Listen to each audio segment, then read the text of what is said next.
تو کوثر کا ترجمہ اگر خیر کثیر کریں تو یہ بھی درست ہے، کیونکہ حوض بھی خیر کثیر سے ہے، اور اگر مخصوص یہ نہر قرار دیں یا حوض جو قیامت کے دن آپ کو عطا ہوگا، تو یہ وہ معنی ہے جو خود رسول اللہ صلی اللہ علیہ وسلم نے فرمایا ہے۔ یہ خیر کثیر کا ترجمہ اس صورت کے شان نزول کو دیکھ کر کیا جاتا ہے، جب کفار قریش نے کہا تھا کہ رسول اللہ صلی اللہ علیہ وسلم یا محمد ان کے لیے کوئی خیر نہیں ہے، خاص طور پہ اس حوالے سے کہ آپ کی نسل آگے نہیں بڑھے گی، ختم ہو جائے گی۔ کیوں؟ کیونکہ رسول اللہ صلی اللہ تعالیٰ نے بیٹے دیے اور سارے کے سارے فوت ہو گئے۔ سب سے بڑے بیٹے کی جو عمر تھی وہ تقریباً 1.5 سال تھی، عبداللہ کی، ابراہیم تھی، اور وہ بھی فوت ہو گئے۔ تو اس پر کفار نے یہ بھپتی کسی تھی کہ آپ کی نسل آگے نہیں چلے گی اور نعوذ باللہ آپ کا نام و نشان مٹ جائے گا۔ تو اللہ تعالیٰ نے اس پر آپ کو یہ خوشخبری دی کہ ہم نے تو آپ کو کوثر دیا ہے۔ کوثر خیر کثیر کا نام ہے۔ کوثر یہ مبالغے کا صیغہ ہے، فوعل کے وزن میں۔ الکوثر اس کا وزن کیا ہے؟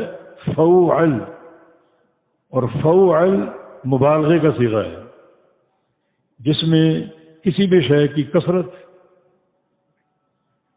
یا اس کی قدر، اونچا مقام یا اس کا پرخطر ہونا یہ بیان ہوتا ہے۔ فلاں چیز بہت بڑی تعداد میں ہوگی تو اس کا اظہار یہ فوعل کے وزن پر کیا جا سکتا ہے۔ فلاں چیز بڑی قدر والی ہوگی، بڑی رتبے والی ہوگی تو اس کا اظہار بھی فوعل کے صیغے سے کیا جا سکتا ہے۔ یا فلاں چیز بڑی پرخطر ہوگی تو اس کی خطورت سے آگاہی بھی فوعل کے وزن سے دی جا سکتی ہے۔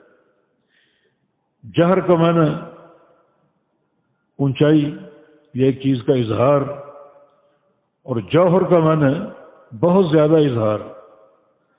بہت چمکدار موتیوں کو جوہر کہا جا سکتا ہے، تو یہ مبالغے کا معنی جوہر اور کوثر دونوں کا وزن فوعل۔ یہ ایک شخص اگر کثیر النوافل ہو اور کثیر التطوعات ہو اس کو نوفل کہا جا سکتا ہے۔ نوفل نفل سے ہے، اور نوفل بہت نفل ادا کرنے والا شخص، تو نوفل مبالغے کا صیغہ، اسی وزن پر الکوثر۔ تو رسول کریم صلی اللہ علیہ وسلم کو کوثر دیا گیا۔ اگر اس کا معنی حوض ہے تو یہ بہت ہی خیر کثیر کا حامل، جو قیامت کے دن نبی علیہ السلام کو دیا جائے گا۔